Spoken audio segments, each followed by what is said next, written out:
Hi friends, మీకు ఈ video నచ్చితే లైక్ చేయండి, సబ్స్క్రైబ్ చేయండి. అందరి పాపాలను లెక్కించుచుండు కదా, నేను నీ పాత పనులను లెక్కించుచున్నాను. నువ్వు మన లోకంకి అప్పుడు నీ సంగతి చెప్తాను అని యమధర్మరాజు మాయమైపోతాడు. సరే గుప్తా గారు అని ఆరు అంటుంది. నాకు అర్థమవుతున్నది, ఇదంతా కూడా నీ వల్లే అని కూడా నాకు అర్థమవుతున్నది. అక్కడ నీ పతిదేవుని దగ్గర ఆ బాలిక ఉంటుంది కాబట్టి అంతవరకు నీకు అటువైపు ప్రవేశము లేదు. మన ఇంటికి వెళ్దామురా అని గుప్తా గారు కోప్పడతారు.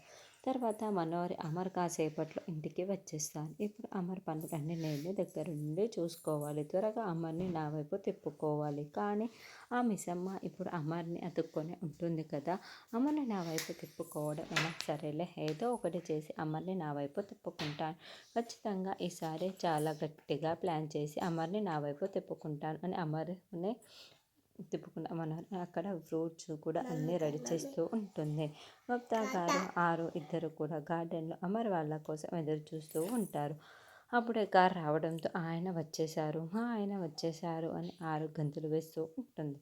ఇప్పుడు ఈ స్నేహితులు రారు చేర్చుచున్నది చూసి ఈ బాలిక ఎంత కోప్పడునో అని గుప్తా గారు మనసులో అనుకుంటూ ఉంటే, ఏంటి గుప్తా గారు అని ఆరు ప్రశ్నిస్తూ ఉంటాడు. అదే ఏమీ లేదు అని గుప్తా గారు చెబుతారు.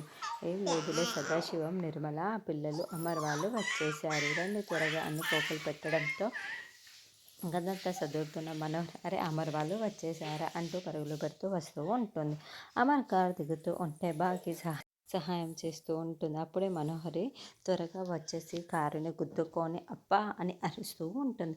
ఏమైంది మనోహరి, అలా పరిగెత్తుకు వచ్చావు, ఇలా దెబ్బ తగిలించుకున్నావు అని అమర్ ప్రశ్నిస్తూ ఉంటే, నువ్వు వచ్చావు కదా హెల్ప్ చేద్దామని వచ్చాను అని మనోహరి అంటుంది.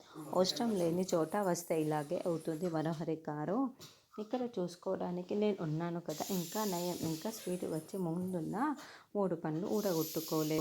అమర్ని పట్టుకొని తప్పించుకొని వస్తూ ఉంటే అమర్ భాగ్య మాటల్ని వింటూ ఉంటాడు. మనోహరి గారు శారీని పట్టుకోవడానికి కింద పట్టుకోవడానికి మిస్సమ్మ ఉంది కదా, నీకెందుకు చెప్పండి అని రాథోడ్ అనడంతో మనోహరి కోపంతో తిరిగిపోతూ చెప్తూ ఉంటుంది. ఇప్పుడు పెయిన్ ఎలా ఉంది డాడ్ అని అంజలి అడుగుతూ ఉంటే, పెయిన్ ఏమీ లేదమ్మా, ఐఆమ్ ఫైన్ అని అమర్ చెబుతాడు. ఉండండి దిష్టి తీస్తాను అని బాగి అమర్ని నిలబెట్టి మళ్ళీ ఇరుగు దిష్టి పొరుగు దిష్టి అంటూ దిష్టి తీస్తూ ఉంటే, చేటి చాటున దాక్కొని ఆరు ఇదంతా చూస్తూ చాలా సంతోషపడుతూ ఉంటుంది. రండి కుడికాలు లోపల పెట్టి రండి రండి అని నిర్మలమ్మ చెబుతుంది. అమర్తో కలిసి నేను కూడా అడుగు లోపలికి పెడతామంటే ఈ మిస్ అమ్మ అస్సలు వదిలేటట్టు లేదు.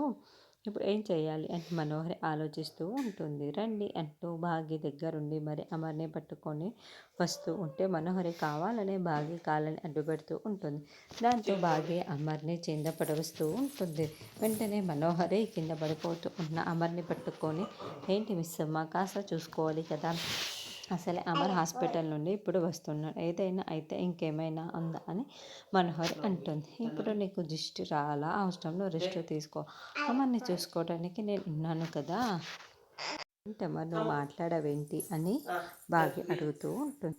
మనోహరి చెబుతూ ఉంటే, అవును మిస్ అమ్మ, ఇప్పుడు నాకంటే నీకు ఎక్కువ రెస్ట్ అవసరం, నువ్వు వెళ్ళి రెస్ట్ తీసుకో అని అమర్ చెబుతాడు. వెళ్ళి పెరుగన్నం తిని బజ్జో మిస్ అమ్మ అని మనోహరి చెబుతుంది.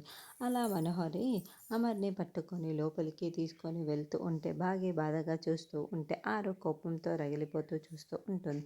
రాతోడు ఏమీ మాట్లాడకలేక చేతుల్లో ఉన్న హాస్పిటల్ రిపోర్ట్ని పెట్టేసి వెళ్ళిపోతాడు. తర్వాత అసలు ఏమనుకుంటుంది ఆ మనోహర్, ఏమనుకుంటుంది అలా చేసిందో చూసారా, పాపం మిస్ అమ్మ ఎంత బాధపడిందో తెలుసా, ఆ మనోహరికి ఏం హక్కు ఉందని ఆయన లోపలికి తీసుకువెళ్ళడానికి, దాని సంగతి చూస్తాను అని ఆరి కోప్పడుతూ ఉంటుంది. అవును బాలిక, సంగతి చెబుతాను, అది ఇది అని ఎంత కోపంగా మాట్లాడుతున్నావు, ఇప్పుడు నీకు స్పర్శ శక్తి లేదు, నువ్వు ఎప్పటికీ కనబడవు వినిపించవు, మరి ఎలా సంగతి చెబుతావు అని గుప్తా గారు అడుగుతూ ఉండటంతో, అవును కదా, ఇదంతా మీ వల్లే వచ్చింది గుప్తా గారు, ఈ మనోహర్ ఇన్ని పాపాలు చేస్తుంది కదా, మీరే కదా పాపాలని లెక్కించేవారు, మరి శిక్షల్ని వేయకుండా ఏం చేస్తున్నారు, ఏం చూస్తున్నారు అని ఆరు ప్రశ్నిస్తూ ఉంటుంది. భలే ఉంది బాలిక, ఇప్పుడు ఆ బాలిక మరణించిన తరువాత మా లోకంకి వచ్చిన పిమ్మట కదా మేము శిక్షలు వేసేది అని గుప్తా గారు చెబుతారు.